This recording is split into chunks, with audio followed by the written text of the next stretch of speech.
যে গুরুত্বপূর্ণ খবরের দিকে নজর রাখবো। দিল্লির বিস্ফোরণের ঘটনায় গ্রেপ্তার করা হয়েছে আরো একজনকে। এনআইএর হাতে গ্রেপ্তার ওমরের আশ্রয়দাতা, এমনটাই জানতে পারা যাচ্ছে। দিল্লির বিস্ফোরণের ঘটনায় এবার গ্রেপ্তার করা হলো আরো একজনকে। দিল্লির বিস্ফোরণের ঘটনা আমরা দেখেছিলাম একেবারে গত 10ই নভেম্বরের যে ঘটনা, দিল্লির লালকেল্লার সামনে একটি গাড়িতে বিস্ফোরণের ঘটনা ঘটেছিল এবং সেই বিস্ফোরণের ঘটনায় কিন্তু বারংবার যে সন্ত্রাসবাদী হামলার যে যোগ সামনে এসেছে, নাশকতার যে হামলার যে ছক সামনে এসেছে ইতিমধ্যে, এবং এই ঘটনায় তদন্তভার আপনারা জানেন ন্যাশনাল ইনভেস্টিগেশন এজেন্সি চালাচ্ছে এবং এই ঘটনায় গ্রেপ্তার করা হয়েছে আরো একজনকে।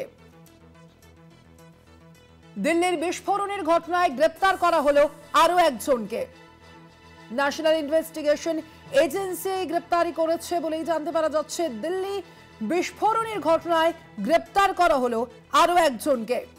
একাধিক যে তথ্য আমরা দেখতে পাচ্ছিলাম ইতিমধ্যেই কিন্তু গোয়েন্দাদের সামনে আসছিল। দিল্লির যে বোমা বিস্ফোরণের ঘটনার পরেই যে তদন্ত চালানো হচ্ছে কেন্দ্রীয় তদন্তকারী সংস্থা অর্থাৎ ন্যাশনাল ইনভেস্টিগেশন এজেন্সির তরফ থেকে, সেই যে তদন্তের মধ্যেই কিন্তু এবার গ্রেপ্তার করা হলো আরো একজনকে। এনআইএ এর হাতে গ্রেপ্তার উমরের আশ্রয়দাতা। এনআইএ এর হাতে গ্রেপ্তার হলো উমরের আশ্রয়দাতা। আরো বিস্তারিত জানবার প্রসঙ্গে আমাদের সঙ্গে এই মুহূর্তে ফোন লাইনে রয়েছেন প্রতিনিধি রিয়া মাজিরিয়া। কি জানতে পারছো এই মুহূর্তে?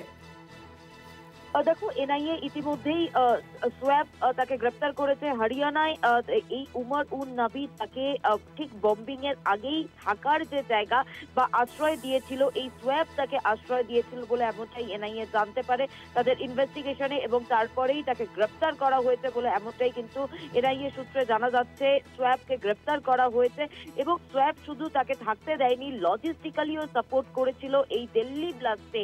যে রেড ফোর্টের সামনে 10 নভেম্বরের 10 তারিখ যে ব্লাস্ট হয়, যে ভয়াবহ ব্লাস্ট যার জন্য একাধিক সাধারণ মানুষের প্রাণ গিয়েছে, সেই ঘটনাতে কিন্তু তদন্ত এখনো জারি রেখেছে এনআইএ সহ একাধিক স্টেট এজেন্সি, এবং সেই জায়গা থেকে সোয়াবকে গ্রেপ্তার করেছে এবং পুলিশ জানতে পেরেছে যে এই সোয়াব একাধিক ধারে যেমন তাকে আশ্রয় দিয়েছিল দিল্লি ব্লাস্টের ঠিক আগেই তাকে আশ্রয় দিয়েছিল এবং সমস্ত বিষয়টা জেনেই তার যে এই